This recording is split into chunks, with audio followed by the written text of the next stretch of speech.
Just Enough Physics Chapter 3, 333, 2D and 3D forces, 2D and 3D stuff. And that includes acceleration, that includes, what did we do? We did kinematics, we did acceleration and velocity in 2 dimensions and 3 dimensions using vectors.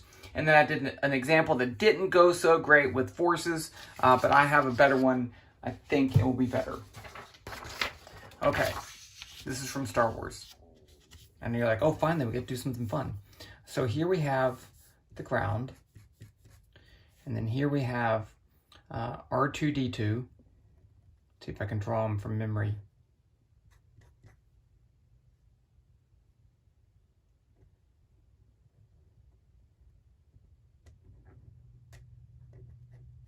Yeah, that's pretty good. There's R2-D2. Flying R2-D2. He's flying with some velocity that way. Okay. Yes, this was in Star Wars Episode 2. We see that R2-D2 can fly. You're like, what the heck? I didn't know he could fly. Okay, but he did. He flies. And one of the things that you'll notice is that he flies at a constant speed, which I actually measured, and he does do that. I'll link a link to a video below to show you my analysis of flying R2-D2. He flies at a constant speed, but he has his thrusters forward. So if I draw a force diagram, I have the gravitational force, mg, and so he's not on Earth, okay? But I'm going to assume g is Earth-like, which I don't think that's too terrible. And then these rockets are pushing this way. F thrust at some angle theta.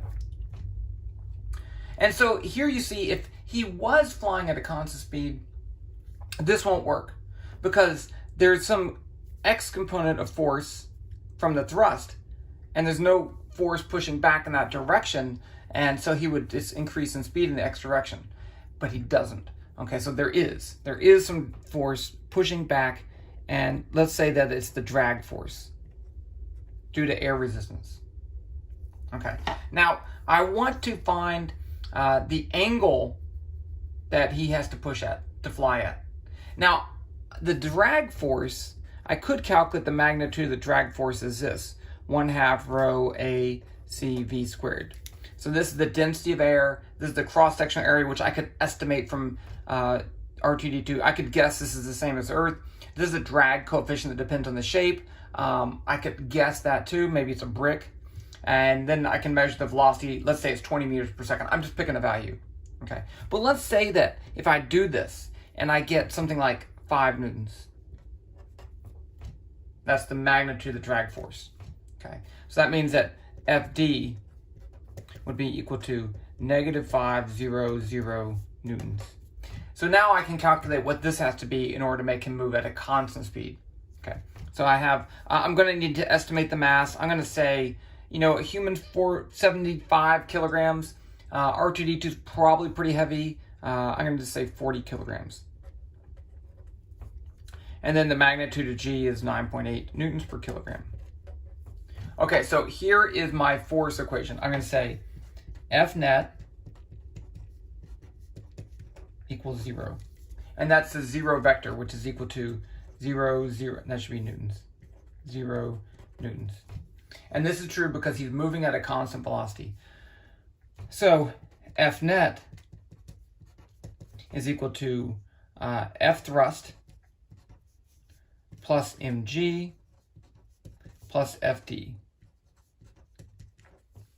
Now I'm going to go ahead, instead of writing it as a vector equation, I'm going to write this in terms of the x and the y components. So let's do F net x. So that's going to be what forces are acting in the x direction. Well, I have minus the drag force, so it's going to be -5. And then I'm going to have this component.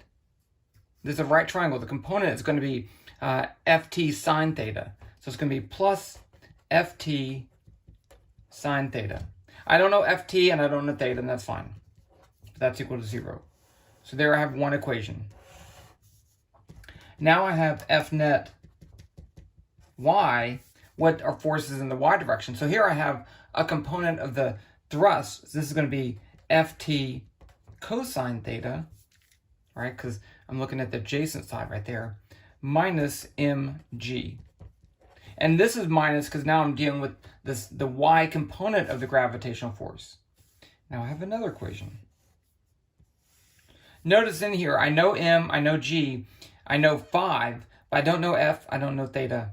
But I have two equations, so I can solve this. Let's solve this one for ft. So I get ft equals 5 divided by the sine of theta. So what I did was just add 5 to both sides, divide both sides by sine theta. And I get that. Okay. Now I can plug this in over here, and I'm going to get 5 over sine theta cosine theta minus mg equals 0. So this is going to be cosine over sine is 1 over tangent. And I can add mg to both sides. So I get 5 over tangent theta equals mg. Or tangent theta equals 5 newtons over mg. So it's going to be 5 newtons over 40 kilograms times 9.8 newtons per kilogram. And you'll notice I get a unitless quantity here, then I can take the inverse tangent and I can do that. Let's see, I should have been prepared. I'm not prepared. Okay, cranking up my computer here.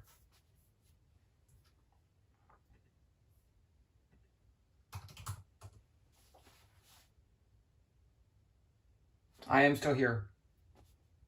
Just slow.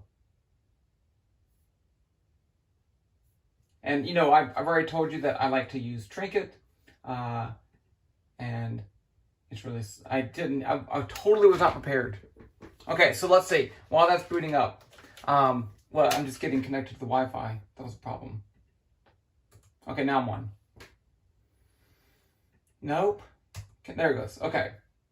So new Trinket, close script. And I just want to print, say theta is equal to the inverse tangent, or a tangent in Python, 5 divided by 40 times 9.8. And that would be the angle in radians, but I want it in degrees. I like to think in degrees. So I'm going to print it as theta times 180 divided by pi. I get 0.73 degrees. That's really small. Okay. Now let's go ahead and find this ft. So that's going to be 5 over sine of 0.73 degrees. And I get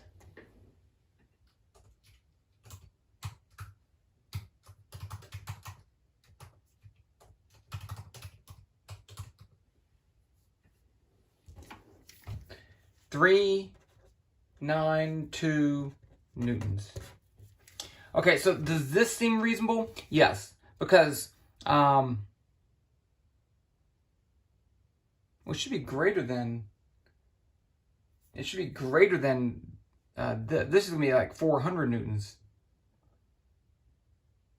Did I do divide? 5 divided by tangent.